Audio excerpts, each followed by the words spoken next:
not only was it targeting law enforcement, but then the family that was in the home also. So the court has great concerns here. The matter is being conducted virtually. Today's date is November 25th, 2025. I'm Judge Jeffrey Wilson. I will now take the appearances of counsel. Thank you, Your Honor. Good morning. Paige Jidlicka for the state. Kelly Bitters on behalf of Rashad Alston. All right, Ms. Bitters, can we mark this as your client's first appearance? Yes, Judge. Very good. Based upon that representation, the first appearance for Mr. Rashad Alston is marked as complete. All right, counsel, I've had the opportunity to review the complaint warrant, the preliminary law enforcement incident report, the affidavit of probable cause, and the public safety assessment that was run on November 14th, 2025 at 1:28 p.m. I've also reviewed the state's application for pretrial detention, as well as the certification in support of the same. Mr. Jidlicka, anything else the state intends to rely upon for today's hearing? Your Honor, I may be mentioning specific quotes from a surveillance report, and that was provided to defense counsel as well. If there's any objection to the proffer or those statements being mentioned? No objection, Judge. I did have a chance to review them. Great. And do you have anything else that you'll be relying on for today's hearing? No, thank you. All right. So S1 is going to be the complaint warrant, affidavit of probable cause, and the preliminary law enforcement incident report. S2 will be the public safety assessment. And Ms. Bitters, does your client challenge probable cause? He does not. All right. There is no challenge to probable cause, but Mr. Jidlicka, I will ask that you would please set forth the facts relied upon to establish probable cause here. Yes, Your Honor. Thank you.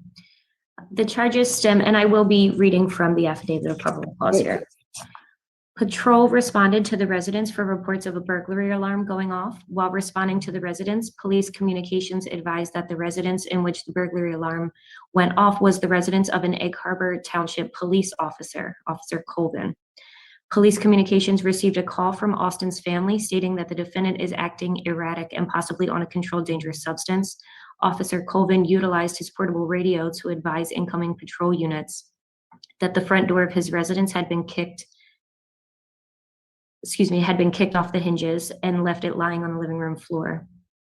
Officer Colvin gave the defendant commands while awaiting police arrival. While on scene, the defendant repeatedly made statements saying that he was Jesus. Responding patrol units observed significant damage to the front door frame of Mr. Colvin's residence, with the front door lying on the floor of the living room. The family of the accused informed patrol that he had been displaying erratic behavior in the hours leading up to the incident. While speaking with patrol, Officer Colvin additionally mentioned injuring his foot during the incident while maneuvering around the front door and attempting to give verbal commands to the accused from the threshold of his door. Additionally, Your Honor, there was surveillance footage that was recovered from this incident, which captured the majority of the scenario. And it shows that for approximately 10 minutes prior to kicking in the front door of the officer's residence, the defendant was pacing back and forth and making a lot of statements regarding shootings, guns, using physical force. And during the surveillance video, it appeared that the defendant became fixated on the marked patrol vehicle that was parked in the victim's driveway, and that is which what appeared to encourage him to walk over and confront the victim. He then stood at the front door and turned around and kicked the door. It's referred to as a mule kick 9 times until the door flew off of its hinges, and then the confrontation ensued, at which time the defendant was ultimately located on the front property, the front yard of the victim's home. We would submit on that. Okay. There is no challenge to probable cause here, but I want to make sure that Mr. Alston understands probable cause is a relatively low standard. Probable cause is simply a well-grounded suspicion that a crime has been committed and that the defendant committed the crime. As I indicated, there is no challenge here. However, the court has taken the opportunity to review the preliminary law enforcement incident report, as well as the affidavit of probable cause. The court will note that Mr. Alston is facing a total of 5 charges, and the PSA needs to be corrected. It has listed 10 current charges. It's only 5, as all five charges under W 2025-003-364, all of those, that complaint warrant has been voided. So he is only facing 5 charges, including a second-degree residential burglary, second-degree attempt terroristic threats occurring during terroristic threats, petty disorderly persons offense of disorderly conduct, a 4th-degree offense of aggravated assault on a law enforcement officer, and a 3rd-degree offense of criminal mischief. The court finds and concludes that probable cause has been established that Mr. Alston is an eligible defendant. Probable cause is found for all 5 of those charges to issue. All right, counsel, let's turn our attention now to the issue of detention. I'm looking at the public safety assessment, which gives us a score of 5 for failure to appear, 5 for criminal activity. There is a new violent criminal activity flag for elevated risk of violence, and the PSA recommends no release with a notation of new violent criminal activity flag and current violent charge. Mr. Dlicka, I'll hear from you on the issue of detention. Thank you, Your Honor. The state is asking that Your Honor follow the recommendation of the PSA and detain the defendant. This is based on all 3 prongs of the triad. He scored a 5 and a 5 for failure to appear in new criminal activity. There is a violent flag raised in this case as well. Your Honor did just state the current 5 charges that he faces, so I will not go into those again. However, Your Honor, I do want to point out that at the time of this offense, the defendant had 8 pending charges on what appears to be 2 separate cases, specifically distribution. The majority, they all seem to be drug related. It's also important to note that the defendant had an active warrant at the time of this incident, and that's due to his failure to appear in court on these charges, and it appears to be approximately 2 weeks prior.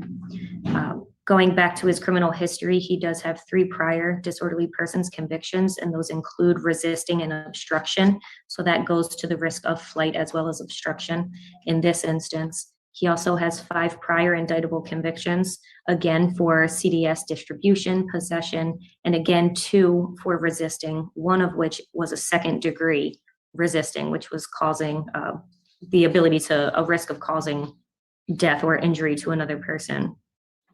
Again, I did just mention that he has a prior failure to appear, which is very recent. It was just this same month, Your Honor, for a case that is from June. And then he has 5 prior failure to appears in his past.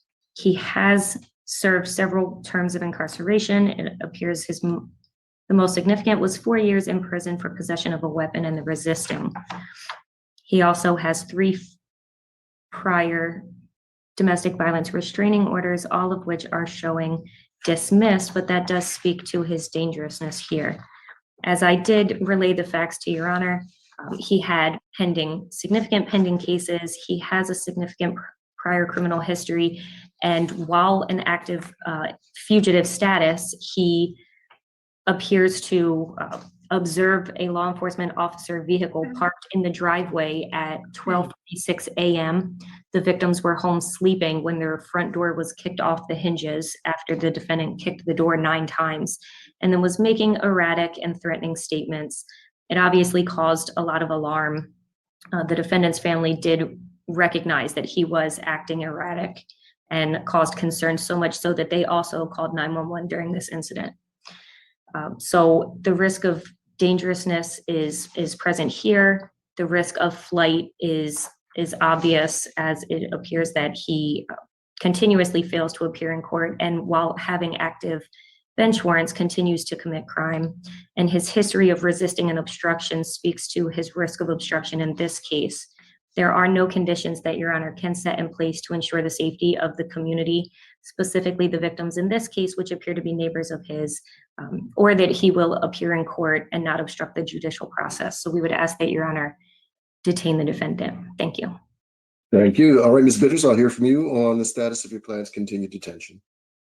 Judge, Mr. Alston is 33 years old. His most serious charge here is the residential burglary. He's not currently on probation, pretrial monitoring, or parole. He does, as the state noted, have a number of pending charges, nothing violent. From what I can tell, they are only CDS offenses. His prior convictions, he's never had a violent charge or conviction. We would submit that the charges that are before your honor are very out of character for him. And I think it's obvious from the reports that this was the result of some sort of mental health breakdown, that even his family recognized as they're the ones that called 911. He does currently live in Pleasantville with his grandfather. He has a number of children. He has a very supportive family. They're all in Atlantic County. They're all concerned for his mental health and well-being. I can tell the court that I was able to speak to Mr. Alston last week, pretty soon after this all occurred. He's very sorry. He's very remorseful. He tells me he had no intention to enter the home. He had no intention to hurt anybody. He wasn't even trying to scare anybody. He's not even really sure what really happened here or what led to this incident. I would suggest to the court that there are conditions that could be set that would assure his appearance in court, despite the, I guess, scariness of these charges. And we certainly understand the state's concern with the nature of these charges. We would submit that if Mr. Alston were allowed to be released and engage in some sort of treatment, that could alleviate the state's concerns. My concern is that continued detention for Mr. Alston would worsen his mental health condition. I know even since he's been arrested on these charges, he's had to be hospitalized, and this detention hearing has been postponed a number of times because of that. So, Your Honor, based on all of that, we would ask the court to deny the state's motion and allow him to be released and to hopefully engage in some sort of mental health treatment. Ms. Jidlick, anything else from the state? No, Your Honor, unless there are any questions, I'll submit. Okay, thank you. All right, this is the prosecutor's motion for pretrial detention in the matter of State versus Rashad L. Alston. Complaint warrant is W 2025. Is Mr. Alston still in the booth? Yes, Judge. You can just see it, his head right there. There he is. Okay. All right. This is the prosecutor's motion for pretrial detention in the matter of State versus Rashad L. Alston. Complaint warrant W 2025-003-365 out of 0180. Mr. Alston is 33 years old. He resides locally in Pleasantville with his grandfather. He is the father of several children. It's been noted that there may be some concerns as far as a mental health overlay here, and some concerns as to possible substance use disorder. Looking at the public safety assessment, he is facing those 5 charges as previously detailed. At the time of this offense, he had 8 pending charges. 7 of them arose out of the same incident. All of them appear to be CDS related, all in the 3rd degree. There is 1 disorderly persons offense, but it should be noted that one case, the offense date is June 19th of 2025. The next was in the next month, July 31st of 2025. And now he's back before the court in November. He does have 3 prior disorderly person convictions. Appears to be remote in time. In 2013, resisting. In 2016, loitering to obtain CDS. And in 2017, obstruction.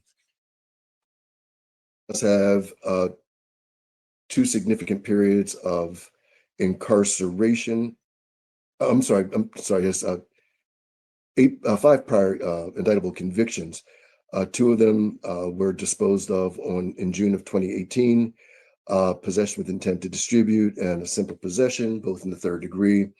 In 2014, he was sentenced on 3 matters: a 4th degree possession with intent to distribute, a 3rd degree resisting, and a 2nd degree resisting. None of his prior convictions are noted to be violent convictions. He does have a prior failure to appear very recently on November 5th of 2025. Before that, there were 6 others. 2013, 2014, 2017, 2018. He does have 2 significant periods of incarceration. When he was sentenced in October of 2024, it looks like a 4-year sentence.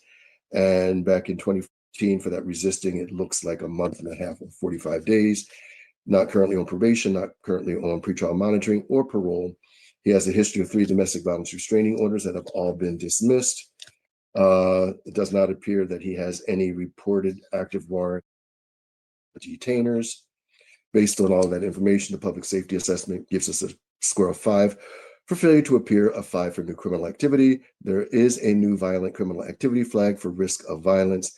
The recommendation is no release. The court will now turn its attention to the triad, beginning with the failure to appear.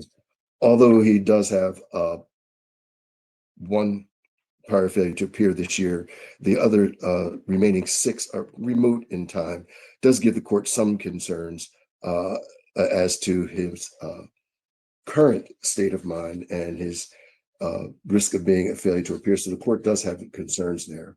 The greatest concern that the court has is the safety of this victim, those similarly situated, community at large, and obstruct. And those are the greatest concerns.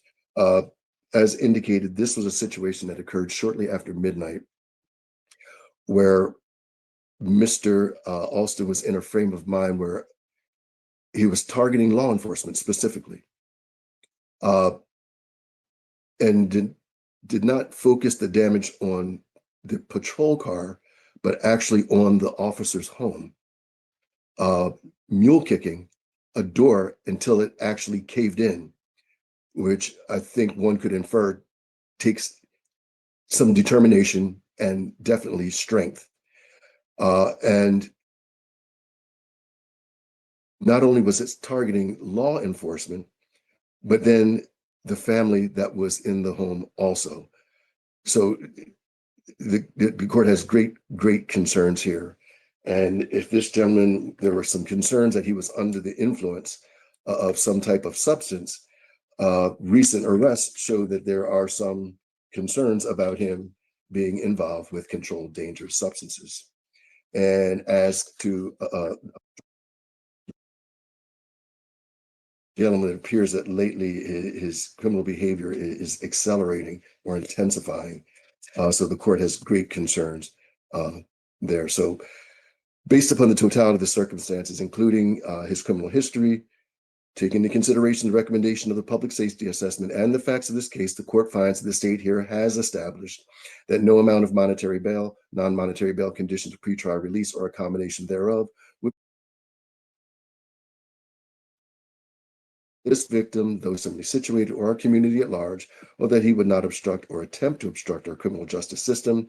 The state has met its burden here by clear and convincing evidence based upon the documents presented, including the recommendation of the PSA. Therefore, detention is ordered.